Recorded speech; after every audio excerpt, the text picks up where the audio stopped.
Bonjour tout le monde. Alors aujourd'hui je poursuis toujours dans le cadre de l'ordonnancement des tâches et plus particulièrement le graphe perte. J'ai un exercice à vous proposer aujourd'hui qu'on va faire ensemble.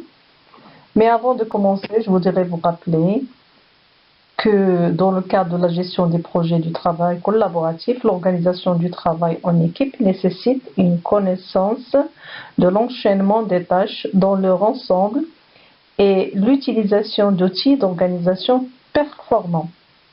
Alors, pour rappeler aussi c'est quoi ordonnancement et planification, alors je commence par planification, c'est-à-dire consiste à découper une activité ou un projet en tâches, c'est ce qu'on appelle les tâches A, B, C, D, etc. Donc ça c'est la planification.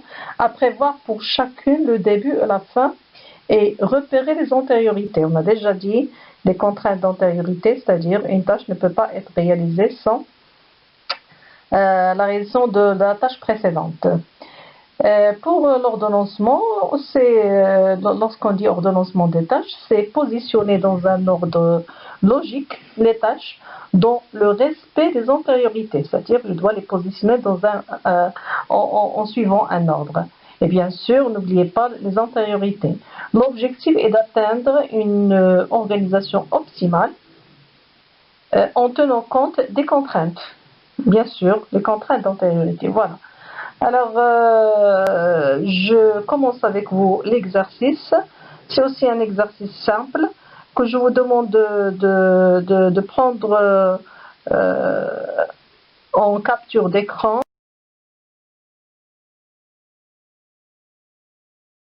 avant de passer au corrigé, parce que moi j'ai déjà réalisé le corrigé. Alors voilà l'énoncé.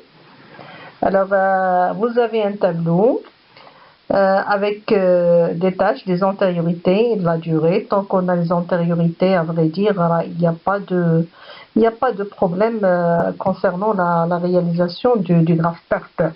Parce que moi, je trouve le problème dans l'ordonnancement. Lorsqu'on vous demande de chercher les antériorités, c'est là où il faut faire très attention.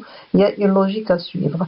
Mais si j'ai un tableau avec les antériorités, avec la durée, tout simplement avec un tout petit peu de concentration, je peux réaliser mon graphe sans problème. Alors j'ai ici des tâches de A jusqu'à J. Pour chaque tâche, j'ai les antériorités et la durée en semaines. Moi, je prends par exemple les semaines hein, parce que là, dans le sujet, on va vous dire la durée à adopter. Alors, pour la tâche A, les antériorités, là, c'est un peu ça diffère. L'antériorité, c'est J, la tâche J. La durée, 4 semaines. Pour la tâche B, sa tâche antérieure, c'est la tâche A. Sa durée, c'est 7 semaines. La tâche C, sa durée, c'est J. Alors, regardez, déjà ici, j'ai 2 J, c'est-à-dire j'ai A et C qui ont même tâche antérieure. C'est-à-dire A et C vont être réalisés en même temps. Après, la tâche D, sa tâche antérieure c'est C avec 8 semaines de réalisation. La tâche E, de même, il y a une autre J. Donc ici, on va voir 3 tâches qui vont suivre la tâche J. Donc 3 tâches qui vont être réalisées en même temps. Je répète, la tâche A, la tâche C et la tâche E. Ensuite, la tâche F, sa tâche antérieure c'est E, cette semaine. La tâche G, cette tâche antérieure, il y a 2, c'est E et F, avec 5 semaines. Tâche H, sa tâche antérieure c'est G et I, avec 9 semaines. I, les tâches B et T, 10 semaines. Et J, rien. C'est-à-dire que J, on va la placer dans le rang numéro 1. C'est la première étape. On va commencer par J. Toute tâche qui n'a pas d'antériorité, elle est placée en premier lieu avec 5 semaines. Donc ici, on vous demande, afin de maîtriser les délais d'un projet X, tracer le graphe perte correspondant. Alors, il faut bien lire vos tâches. Il faut essayer de dire avec quelle tâche je vais commencer, quelle est la tâche qui n'a pas d'antériorité. C'est bien la tâche J, donc je vais placer la tâche J. Suivi là où je trouve le J. Alors, J ici 3. Donc, ils vont être suivis de A, de C et de E. Donc, les trois, ils vont être tracés en même temps. Après, je vais chercher. J'ai trouvé ici A. Donc, je cherche où se trouve A. C'est B. Donc, B va suivre A. Ensuite, je trouve la tâche qui suit C. Donc, ça se trouve après D. Et ainsi de suite jusqu'à ce que je termine mon graphe. Déposez votre tableau des antériorités devant vous. Commencez au brouillon et vous allez le faire sans problème. Alors là,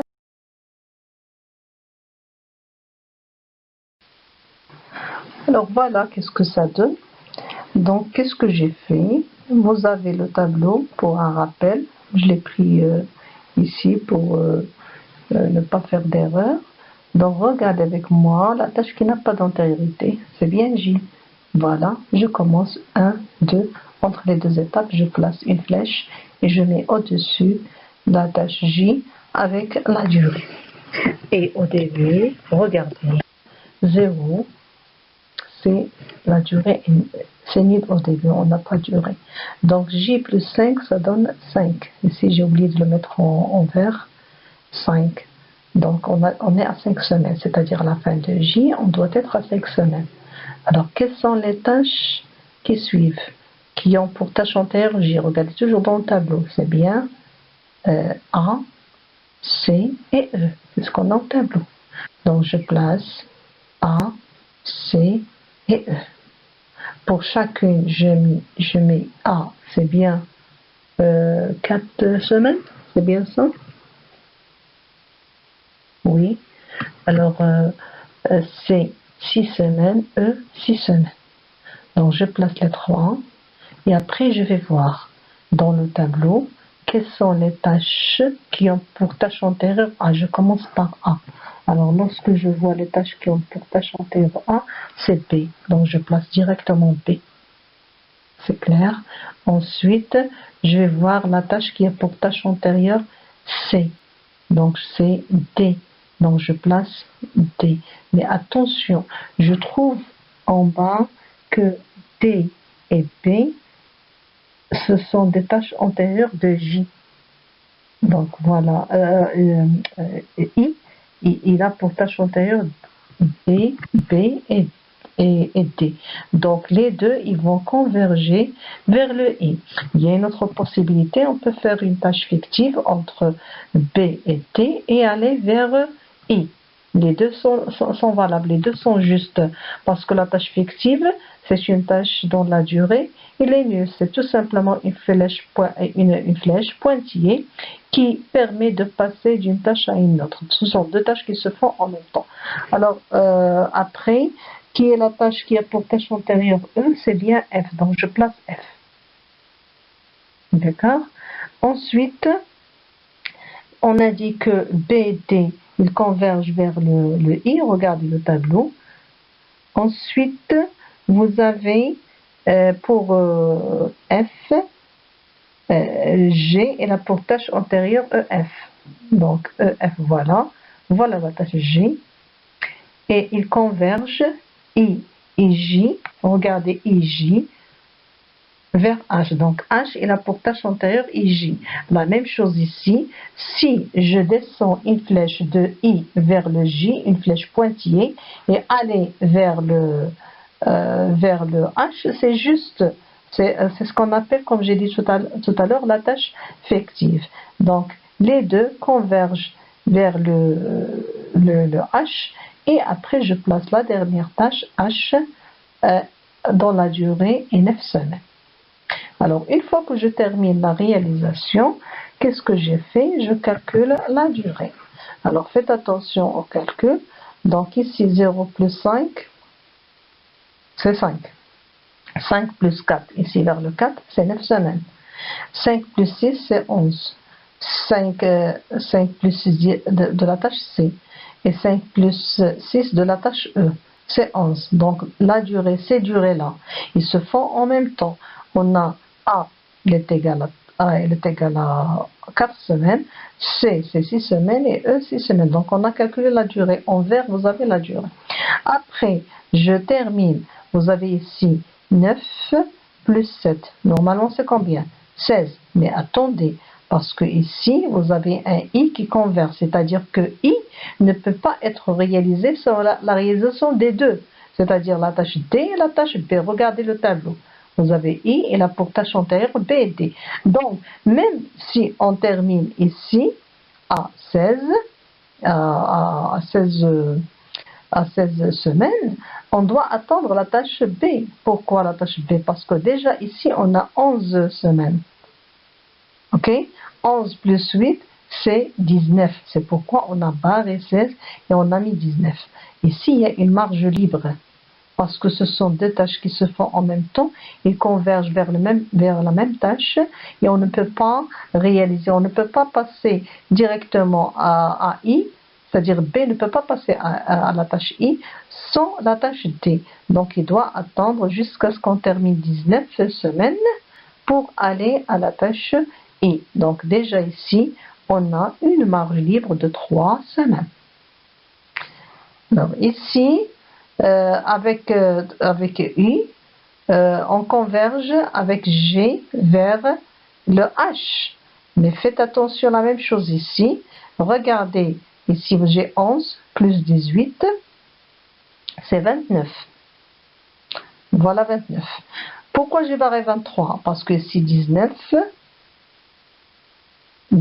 j'ai ici 19 plus 10, c'est 29. Et pourquoi j'ai barré 23? Alors 23, parce que ici, on a 5 semaines, pardon, je me suis trompée. Ici, c'est 7, on est à 18, plus 5, c'est combien? C'est 23. Ok? Donc, c'est pourquoi je vous demande de faire très attention. Donc, ici, j'étais à 18 semaines, je répète, à 18 semaines, plus 5 semaines de G, c'est 23. Alors que les deux, regardez, I et J, ce sont des tâches antérieures à H. Donc, avant de tracer, avant de réaliser la tâche H, il faut terminer les deux. Même si la tâche ici, elle est à 23 semaines, c'est pas possible d'entamer H. On doit attendre I qui va être terminé à 29 semaines. Donc, regardez ici, il y a une marge libre de combien? De 6 semaines. Donc, c'est-à-dire que cette tâche tolère, la tâche G tolère un retard, mais la tâche I ne peut pas. C'est-à-dire si on fait un retard ici, dans ce chemin, donc bien sûr tout le projet va être retardé. Alors là, à la fin, c'est facile. Vous avez 29, on est à 29 semaines. La tâche 9, c'est 9 semaines. Donc à la fin, c'est 38 semaines. Et voilà, on a terminé notre chemin critique. Donc ça se voit le chemin le plus long. Je le trace renforcé. J5, C6, D8, I10 et H9 égale à 38 semaines. Donc, vous voyez comme avec moi, c'est pas difficile. La chose auquel il faut faire attention, c'est calculer le chemin critique correctement, ne pas être perturbé, essayer d'élargir votre graphe sur toute la page, comme j'ai dit dans le premier cours, de le faire à l'italien pour ne pas avoir de problème de présentation et de bien regarder les dates. Alors voilà pour cet exercice. J'espère que le graphe est assimilé et je reste à votre disposition. Merci pour votre attention et bon courage.